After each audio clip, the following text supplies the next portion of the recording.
Según la prestigiosa revista médica The Lancet, actualmente 500 millones de personas sufren de resistencia a la insulina.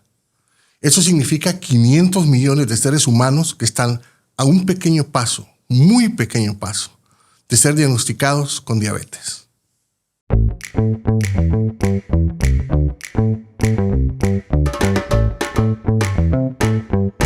Bienvenidos a Conexión Saludable. El tema de hoy, resistencia a la insulina. Nos acompaña el doctor Guillermo Marroquín, médico internista. Doctor, bienvenido. Hola, ¿qué tal? Mucho gusto por la invitación. Pues para mí es siempre un placer ayudar a este tipo de tópicos. Es algo interesante lo que vamos a hablar, no solo por el hecho de que hay 500 millones que acaba de decir usted acá de que están afectados en el mundo, sino que el problema principal es que la gente no sabe que tiene esto. No sabe. Y entonces es lo importante que hay un montón de gente allá afuera que teniendo esa problemática está a punto, como dijiste tú, de ser diabético. Y ya es una cuestión bien espeluznante, por decirlo así. Claro. Eso ya lo complica muchísimo. Ya lo complica un montón. Claro. Ahora, doctor, para los que no somos médicos, para los que no hablamos o no hemos estudiado esa parte de medicina, ¿no? Resistencia a la insulina. Si tuviera que explicárnoslo con palitos y con peras y manzanas, ¿qué es la resistencia a la insulina? Resistencia a la insulina, para dejarlo en una cuestión bastante comprensible, es que la insulina es una hormona. Fíjense, la insulina es una hormona que su acción se secreta a través del páncreas. Cuando nosotros comemos, más que todo cuando comemos carbohidratos, o sea, azúcar, ese se secreta y ese es un transportador. Fíjense, como para explicarlo fácil, es un transportador que agarra la glucosa que anda en la sangre, agarra esa glucosa y lo mete a la célula. Sin la insulina, esa glucosa que anda en la sangre, después de que nosotros comemos el montón de carbohidratos a nivel intestinal, esa azúcar se transporta hacia la sangre y en la sangre se hace glucosa y esa glucosa en la sangre no nos sirve de nada más que darnos problemas. No nos sirve de nada, pero con la insulina, esa insulina la agarra de la mano y la mete a la célula. Adentro de la célula ya nos da energía. Por ejemplo, en la célula del músculo, en la célula del cerebro, en todas las células del cuerpo. Entonces, ¿qué pasa? La glucosa la insulina es bien importante para el transporte del azúcar, que nos da energía. La glucosa es como nuestra gasolina para el carro. Ok, en términos fáciles, es un transportador. A mí el azúcar en la sangre no me sirve de absolutamente nada más que para problemas. Más que para problemas. Es la glucosa la que la agarra, la mete en la célula y ahí sí pues ya tengo energía, ya tengo... Así es. Ya tengo ese estallido que necesito para poder hacerle frente a mi día. Así es. Entonces, perdón que le interrumpe. Entonces, comprendiendo bien ese aspecto, entonces podemos después seguir. ¿Por qué nos da resistencia a la insulina? La resistencia a la insulina empieza cuando nosotros mal comemos. Empecemos a comer con hábitos malos, por ejemplo, comer comida chatarra, comer comida que es demasiado llena en condimentos, grasas. Entonces, el azúcar, como ya vimos, cuando nosotros comemos, todo lo que comemos se transforma en azúcar. Cuando esa pasa a la célula, a la sangre, por medio de la absorción intestinal, entonces, si nosotros nos comemos, digamos, por darle un ejemplo, si nos comemos media libra de macarrones, ese es carbohidrato puro. Y después a veces nos lo comemos con 2 tortillas. Y después nos carbohidrato sobre carbohidrato. Y después nos comemos, ¿cómo se llama? Una horchata. Y entonces así comemos los salvadoreños. Entonces ese montón de azúcar hace que el páncreas secrete el montón de insulina. Entonces la insulina, además de de ser transportador de la glucosa hacia la célula, también cuando ya nosotros no necesitamos la glucosa, o sea, como energía, como una cuestión que nos da salud, entonces esa insulina agarra, como nos dice, ya no necesita más glucosa porque ya está lleno el tanque de azúcar. Entonces la vamos a a almacenar en el tejido graso. Esa es la insulina, en el tejido graso. Y eso se transforma en una cuestión que se llama glucagón. Ese glucagón se transforma en la célula también del músculo, del tejido adiposo. Y entonces, por eso es que nos vamos haciendo gorditos también, porque mal comemos. Pero ¿qué pasa cuando ya también estamos llenos del tejido graso? Ya empezamos a tener pues un índice de masa que le decimos los médicos, o sea que empezamos a engordar pues. Empezamos a engordar. Entonces se está saturando todos los receptores, tanto de glucosa como de tejido graso, o sea de grasa pues. Entonces cuando ya está lleno los receptores, tanto de glucosa y de tejido graso, empieza a ya no funcionar igual. Claro. Es como que tú tengas el tanque lleno de gasolina y le querrás echar más gasolina. Sí, echando gasolina. Para hacer la analogía ahí. Y entonces empieza a tener ese problema de que ya están todos los receptores donde está el transporte de insulina y glucosa, ya están llenos. Entonces empezamos a tener resistencia a la insulina por medio de las dos vías. Uno, porque ya estamos llenos de ¿cómo se llama? De receptores de insulina, porque ya está llena la glucosa, ya está llena la grasa. Y el segundo punto es porque ya tenemos también debilidad a nivel del páncreas. Nosotros a nivel de los órganos tenemos todo lo que vamos a necesitar de insulina, la tenemos ya bien descrita en nuestro páncreas. Por decirles así una analogía, cuando la mujer empieza a tener su menarquia, o sea que empieza a menstruar, entonces, las abuelitas de antes, como no veían tanta televisión, empezaban a tener menarquia a eso de los 18 años. Ok. Ajá, porque el cerebrito estaba inmaduro todavía. Y ellas empezaban y terminaban, la menstruación allá de los 50 años, 55 años. Ahora las niñas de ahora en día, pues empiezan a tener menarquia a los 9 años, 10 años. O sea, la primera menstruación, y termina su ciclo menstrual allá por los 40, 45.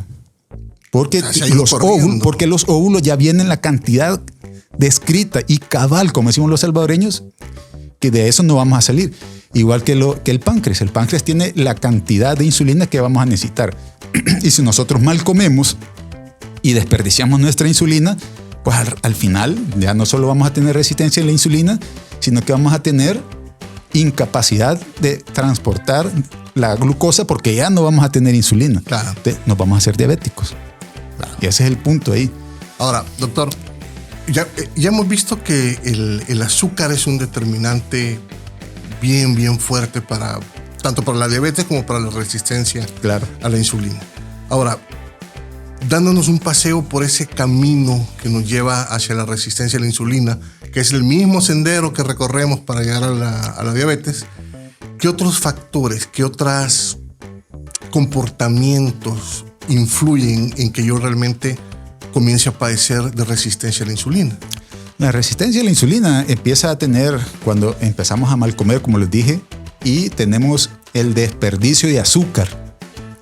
Si nosotros tenemos, digamos, la cantidad necesaria, por decirlo para que entendamos bien, porque tenemos 1000 miligramos de glucosa en el día. Yo les estoy dando un ejemplo, pero nosotros nos comemos 3000. Esos 3000 los tenemos que ocupar en insulina.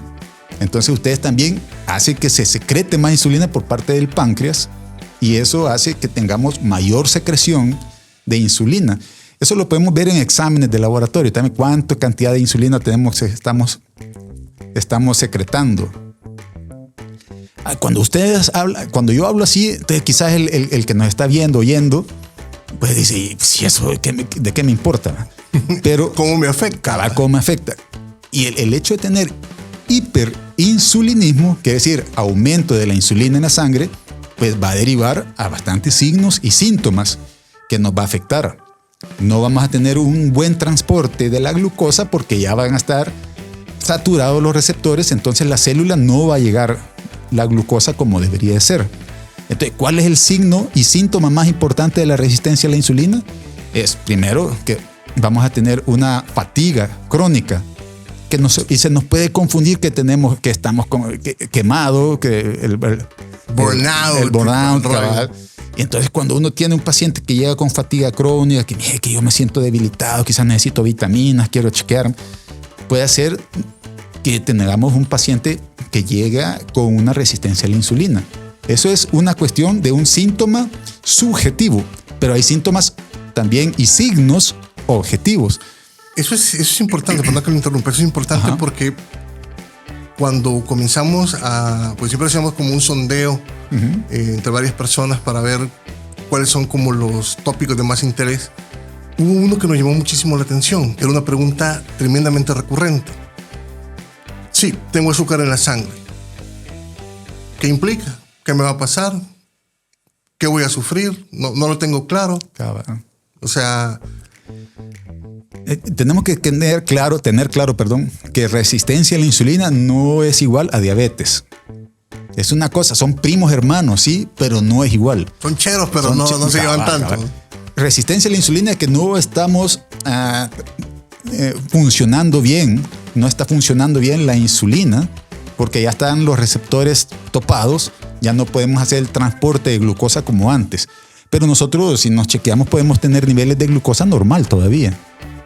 Okay. Todavía podemos tener niveles. Entonces, cualquiera, incluso en medicina general, se ve esto de que pues le puyan el dedito al paciente y sale, no, hombre, si usted no es diabético, tranquilo. Pero atrás, todavía está atrás la resistencia a la insulina.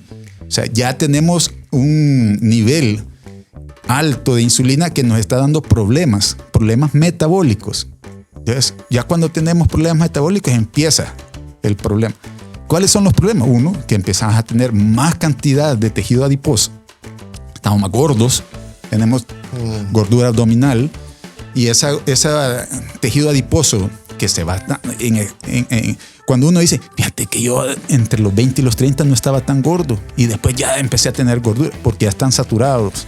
Acuérdense que nosotros en la adolescencia y en la infancia, pues nuestro consumo energético era mayor. Hoy ya solo sentados pasamos y nosotros con un pan ya nos engordamos. Entonces es por eso, porque ya tenemos resistencia a la insulina, tenemos los receptores ya casi topados. ¿Y qué más nos puede estar pasando? La insulina, nosotros tenemos que la hormona, esa sustancia es similar a una sustancia que se llama queratinocitos. O sea, es de la queratina que viene de lo que es la piel. Entonces, cuando tenemos resistencia a la insulina, demasiada insulina, entonces nos empezamos a hiperpigmentar. O sea, nos empezamos a poner negritos. ¿Y a dónde se nos ve? En el cuello. Eso que a veces tenemos a un gordito que está con el cuello negro, o que nos decimos nosotros costroso. Claro. Entonces, mi doctor, que yo ando todo sucio el cuello, por más que me paso el paste, que me lavo, no lo puedo hacer. Y eso se llama resistencia a la insulina. El término médico es hiperkeratosis o acantosis nigricans.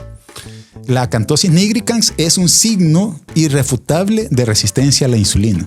Solo con verlo así ya estás a un paso de ser diabético. O sea, usted lo ve y puede decir es resistencia a la insulina. Está realmente a un paso. Cosa que me parece tremendamente importante de que la gente lo sepa y la gente lo sepa sobre todo identificar. Porque muchas veces no es que es un problema de la piel. O voy con el dermatólogo o probablemente la abuelita me recete algo, o lo que está muy de moda, voy a buscar en TikTok algo con que aclararme la piel, pero no nos pasa por la cabeza que puede ser realmente un problema de resistencia a la insulina, porque lo vemos más como un problema estético. Así es. Y eso de la acantosis nigricans, o sea, la hiperpigmentación en la piel, es más que todo en la zona de los pliegues, por eso está en el cuello, en las axilas. Ustedes se levantan la axila y está negra aquella cosa. O a nivel inguinal, a nivel genital. Y pues es una cuestión estéticamente feo, pues se ve feo y que no da mucho problema. No huele mal, no es que esté sucio, sino que es una hiperpigmentación. Otros signos que son de resistencia a la insulina es que te empiezan a salir un montón de lunares. Queratinocitos se llaman esas cuestiones. Un montón de lunares que antes no lo tenía uno. Y eso es por medio también de la hiperqueratinidad. Entonces empezamos a tener resistencia a la insulina. Las cuestiones de la piel se empiezan a producir. Además de eso también, como vemos, como estamos con la resistencia a la insulina, que estamos produciendo más glucagón y depositándonos esto a nivel de la grasa, del tejido adiposo, ya empezamos a tener problemas con el perfil de lípidos. ¿Cuál es el perfil de lípidos? Pues colesterol. El paciente que tiene resistencia a la insulina, pues todo va de la mano. Es un paciente prácticamente que solo está en ¿cómo se llama? Que está solo sentado, está en... La palabra está... que no hace actividad física, pues. Claro, se me ha ido tremendamente sedentario. Esa era la palabra, se me había ido del cerebro ahorita. Es un paciente sedentario, y ese paciente sedentario, pues evidentemente va a tener problemas ya con el perfil de colesterol, triglicéridos, y al final de todo va a hacerse diabético, va a hacerse con una situación que se llama síndrome metabólico, que es otra charla que podemos hacer. El síndrome metabólico comprende 5 grandes enfermedades que cuando ya están juntas, pues infieren más enfermedad cardiovascular. Entonces estás a un punto de tener un infarto del miocardio o un derrame, como le decimos con la gente, o lo que se llama un ACV isquémico, enfermedad tenemos una nefropatía por problemas cardiovascular también. En general, muerte por enfermedad cardiovascular. Es bien complicado. O sea, no es ninguna buena noticia el tener resistencia a la insulina. No es. Veíamos también una característica que nos llamó mucho la atención, que lo que le llaman piel de melocotón. Según entendimos, es cierta vellosidad tremendamente pequeña que sale en diferentes partes del rostro, por ejemplo. Sí, y lo que pasa es que, como le acabo de decir, de que la insulina es una prima, es una análoga de las cuestiones de la piel. Por eso es que nos salen las manchas en el cuello, pero también el paciente que empieza a tener pérdida de cabello, lo que nosotros le decimos, ¿cómo se llama? Alopecia en el hombre o en la mujer también, si tiene síndrome de resistencia a la insulina. O problemas en la piel, como lo acabas de decir, que tiene problemas como foliculitis, ya problemas de...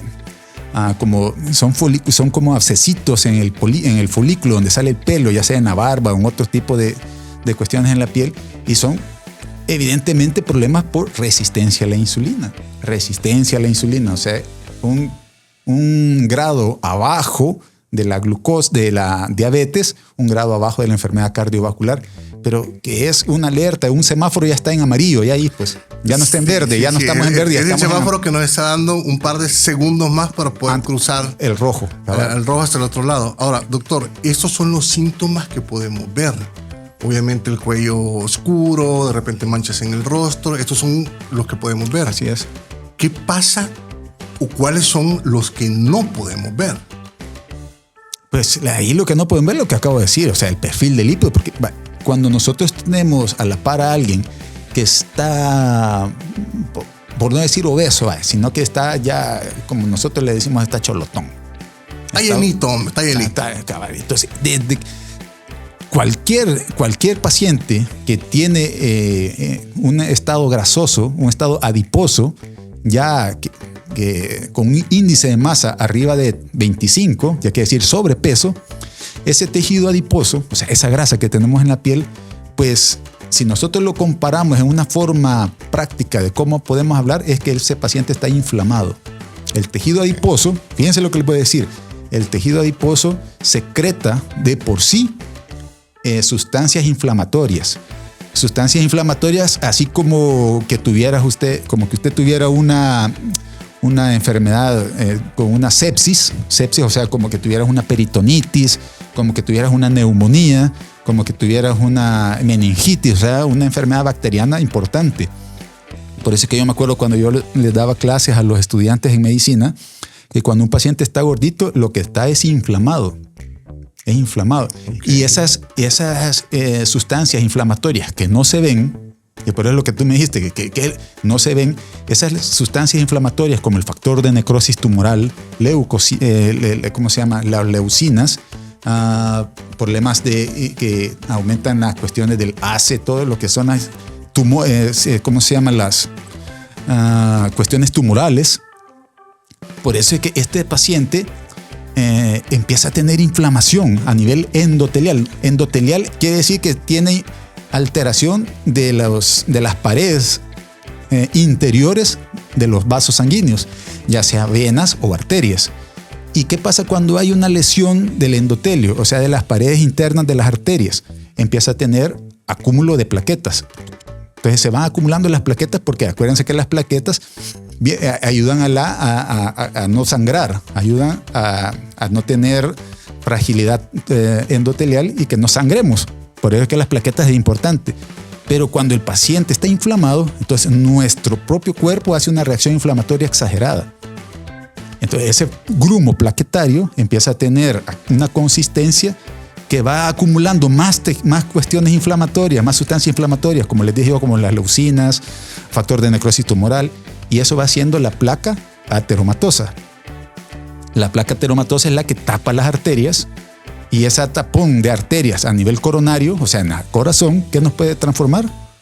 En cadáver. Un infarto. Un infarto. Un infarto al miocardio. Bien joven se murió. Entonces es lo que atrás, yo he conocido incluso a colegas médicos de que de la nada salieron con un infarto y murieron. Ajá. O sea, es como una muerte silenciosa, ¿no?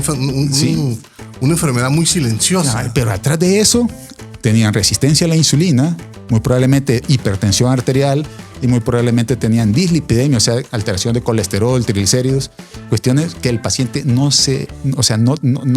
lo podemos ver, ni siquiera lo puede sentir el paciente. Claro. Por eso son enfermedades silenciosas, bien importantes.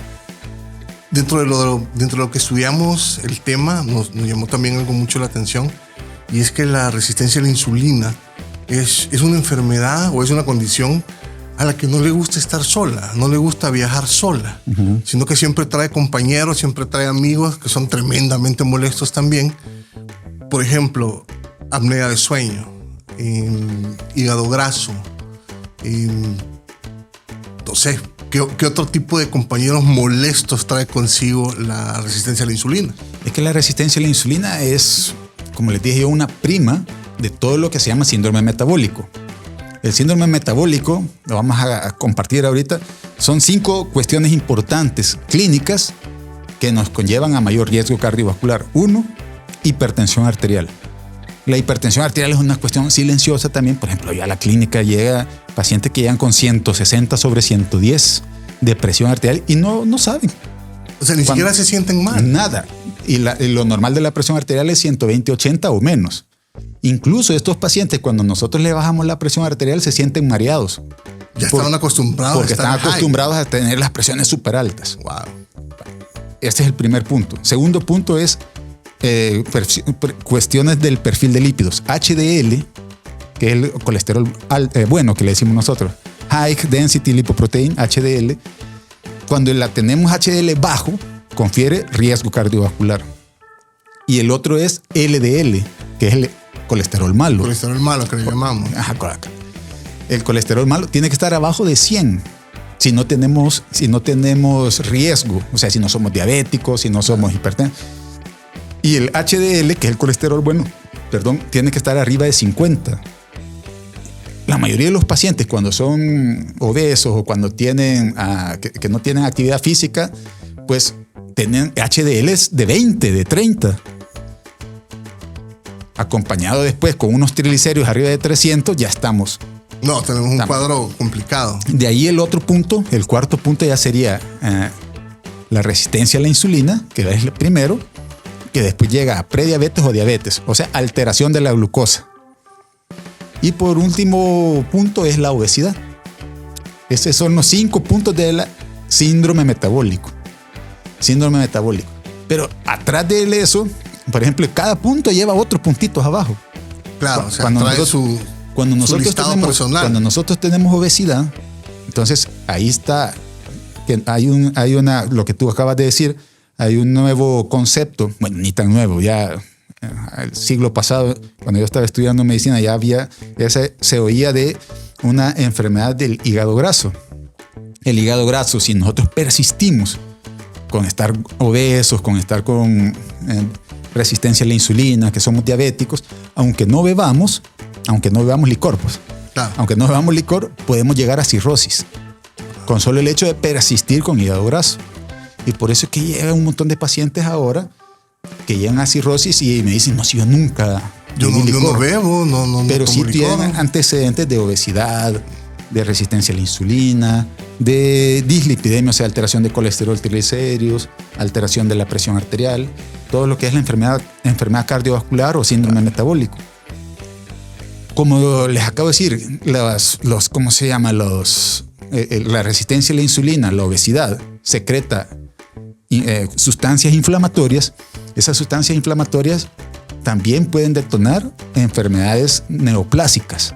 La enfermedad neoplásica es el cáncer, ya sea cánceres de órganos, como por ejemplo el cáncer de colon, que antes, en el siglo pasado, a principios del siglo pasado, casi no teníamos enfermedad por cáncer de colon.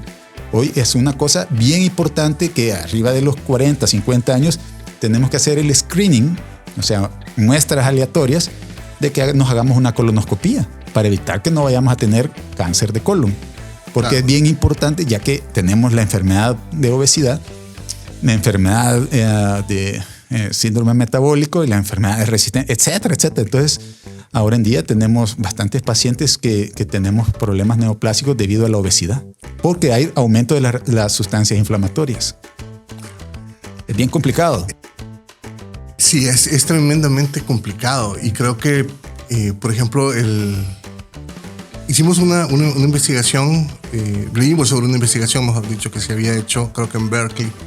Era un grupo de ratas. Ajá. Que se les había proporcionado en un espacio cerrado la opción de consumir azúcar o consumir cocaína, por ejemplo. Y en el espacio cerrado las ratas hicieron tremendas cocainómanas. O sea, eran terribles. Y después las llevaron a un espacio más abierto. Dejaron totalmente a un lado la cocaína y prefirieron el azúcar. Entonces, realmente, sí, el azúcar es un problema, no solo cuando lo tenemos en la sangre, sino que de consumo. Yo en lo personal, mi problema, por ejemplo, es el consumo de azúcar. A mí el azúcar me vuelve loco. Entonces, ya fui, para las personas que ya fueron diagnosticadas con resistencia a la insulina, ya sabemos que tenemos resistencia a la insulina, ya sabemos que el azúcar es uno de nuestros grandes enemigos. La gran pregunta del millón, ¿la puedo revertir?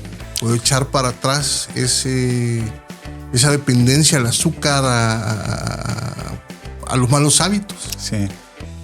Esta temática, estos temas me ha encantado un montón. Yo estoy enamorado de esta situación de medicina, por eso soy internista. El internista es el especialista en eso. De ahí también están los endocrinólogos, etcétera, pero nosotros somos los del diagnóstico. Claro. Y pues hace poco acabamos de pasar por la pandemia del COVID, que nos mató a un montón de gente, millones.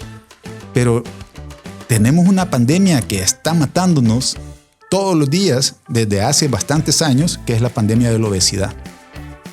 Solo en Estados Unidos, que ahí hay estadísticas, casi el 40% al 50% de la población o más son obesos. Millones de personas. Millones. Si ustedes ven en la calle, es una obesidad que antes no estaba. Sí.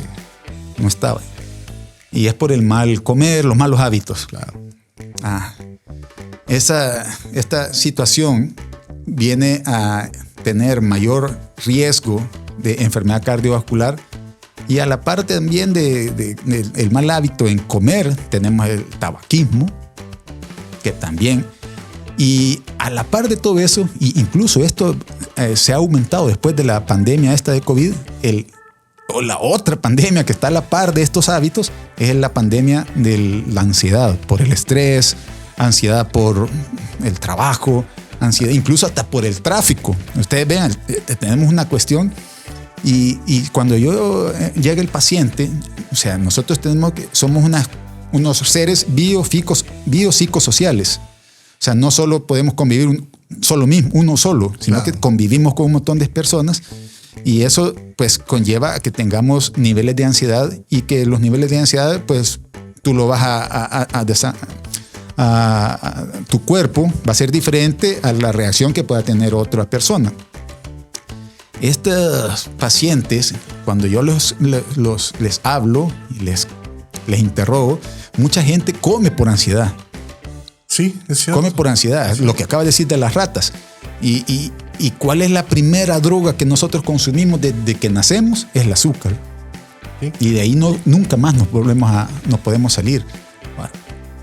Cuando nosotros empezamos a tratar al paciente, incluso a darles tratamiento farmacológico, digamos, para bajar la presión, para bajar el azúcar, incluso hasta para bajar la ansiedad, tenemos también terapias no farmacológicas. Que las terapias no farmacológicas es, pues, el 50% tiene que ser una cuestión del propio paciente. Para evitar, pues, la comida como está comiendo, la ansiedad y todo. Porque la ansiedad también puede llevar a tener otro tipo de enfermedades como la fibromialgia, la depresión, que hasta, pues, intentos suicidas, etc. Pero tenemos que integrar todas esas cuestiones. Es una cuestión bien difícil, pero se puede hacer. Lo que me dijiste tú, perdón, de que si se puede revertir el síndrome de resistencia a la insulina, sí se puede revertir. Ya cuando llegamos a diabetes, ya no se puede. Pero cuando tenemos resistencia a la insulina, sí se puede hacer que tengamos un índice de masa corporal normal, de un peso ideal, pues, de 20 a 25, índice de masa corporal, peso ideal. Tener una dieta sana, actividad física. Entonces sí podemos revertir. Ahora, hay un factor que también nos llamó muchísimo la atención, que me imagino que usted lo habrá visto a lo largo del tiempo, que no tiene absolutamente nada que ver ni con lo farmacológico, ni con... es más un factor psicológico. Hay muchas personas a las que se les dice, usted tiene resistencia a la insulina, y simplemente le van a decir, sí, doctor, voy a bajar de peso, sí, doctor, voy a dejar de comer azúcar, sí, doctor, voy a empezar a portarme bien, voy a empezar a hacer ejercicio. Pero hay una resistencia personal, hay una resistencia psicológica a hacer ese tipo de cambios. Entonces, saliendo del consultorio, voy a comer la última dona, la última galleta, la última gaseosa.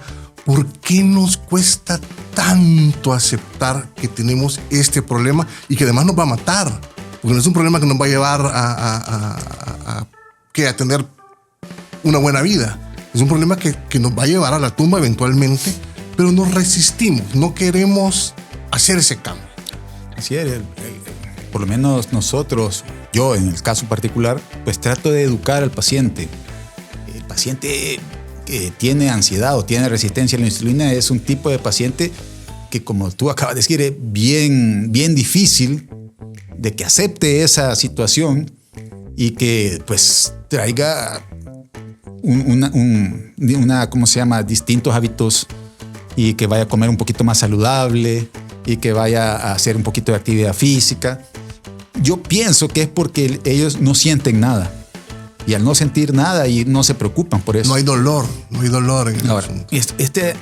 Lo que yo les digo, que esta es una enfermedad o un síndrome cabal, una enfermedad que también tiene una cuestión de antecedentes familiares. Entonces por ahí tenemos que ir viendo, por ejemplo, si nosotros tenemos enfermedad cardiovascular dentro de nuestra familia primaria, o sea, papá, mamá, hijos, tíos, y que haya un infarto en la familia y muertes abajo de los 50 años por enfermedad cardiovascular, ese es un trigger.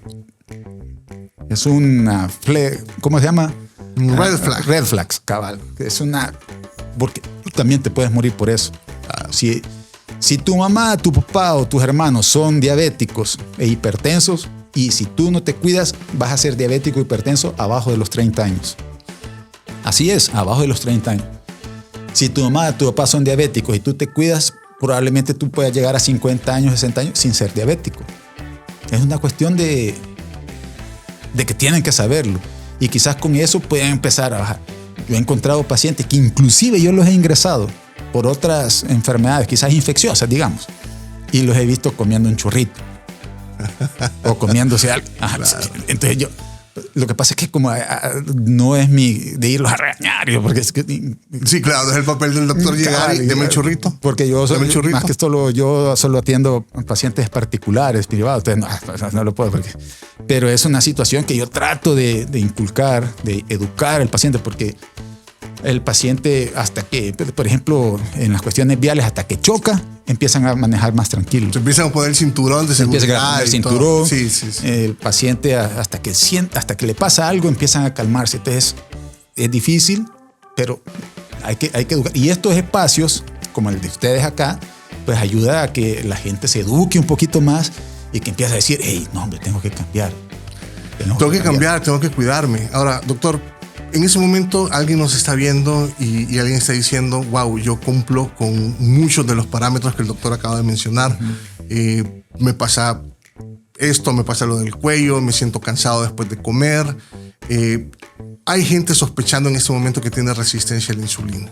¿Cuál es el mejor consejo que usted les puede dar a ellos? El mejor consejo es que pues vayan a chequearse con el médico de cabecera, o si no tienen, pues con el que a ustedes les guste, pero que sea el que les vaya a ir a revisar su presión arterial, todo lo que acabo de decir de síndrome metabólico, su presión arterial, sus niveles de azúcar, sus niveles de grasa corporal. Eso se puede ver como tiene el índice de masa corporal, pues solo la talla con el peso, y ahí vamos viendo nosotros. Y algunos examencitos que vemos, que como el perfil de lípidos. A veces la gente, es bien difícil porque estamos en una situación de una economía pues, que está dura la cosa, pero yo pienso que si nosotros, pues, cuánto gastamos en una salida que a veces no necesitamos, o comprar cosas que a veces son bastante, que no son indispensables pues para la vida. Entonces hay que chequearse. Mire que la salud es lo más importante que nos ha dado nuestro Dios aquí. Y a veces yo le digo a los pacientes en una cuestión de, mira, ¿cuándo te chequeaste la última vez? No, nunca me he chequeado. ¿Y el carro cuándo lo metiste a cambio de aceite? No, es cada 3 meses lo meto. Entonces, claro, y el carro va a quedar ahí y lo va a tener que disfrutar alguien más. Vale, y entonces, va a morir. Y cuando metemos el carro, pues gastamos. Claro. Gastamos. Y cuando el del taller o el mecánico te cobra, ni te duele. Entonces, así como estás cuidando tu carrito, pues cuídate tú también. Claro, somos tú también, porque eso es importante, porque la enfermedad cardiovascular, llámese resistencia a la insulina, llámese obesidad, llámese prediabetes, llámese hipertensión arterial, hígado. Imagínense todo lo que hemos hablado ahorita. De todos esos temas podríamos tener una charla solo de eso por horas. Entonces hay que cuidarse y chequearse, es lo menos. O sea, la verdad que nuestra salud es la mejor inversión a la que podemos apostarle, porque carro se puede comprar otro, las cosas se hacen, pero la salud, una vez ya entramos a un estado crítico como la de la diabetes, por ejemplo, ya la vida se nos complica y se nos puede ir realmente entre las manos. Claro. Doctor, muchísimas gracias. No, hombre, ya saben. Ha sido un verdadero placer y sobre todo hemos entendido a cabalidad qué es lo que pasa cuando tenemos resistencia a la insulina.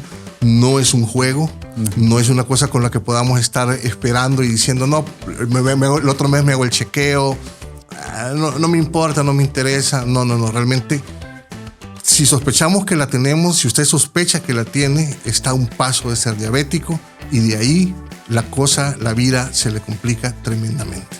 Doctor, muchísimas gracias. No, gracias a ustedes también, y pues ojalá que sea de provecho para todos los que nos están viendo y oyendo, y pues a chequearse. A chequearse. Dejamos las redes del doctor aquí en nuestro canal de YouTube. Denos like, inscríbase a nuestras redes sociales para traerles temas así de interesantes, y cuide su salud. Nuestro mejor consejo es invierta y cuide su salud. Nos vemos en un próximo episodio.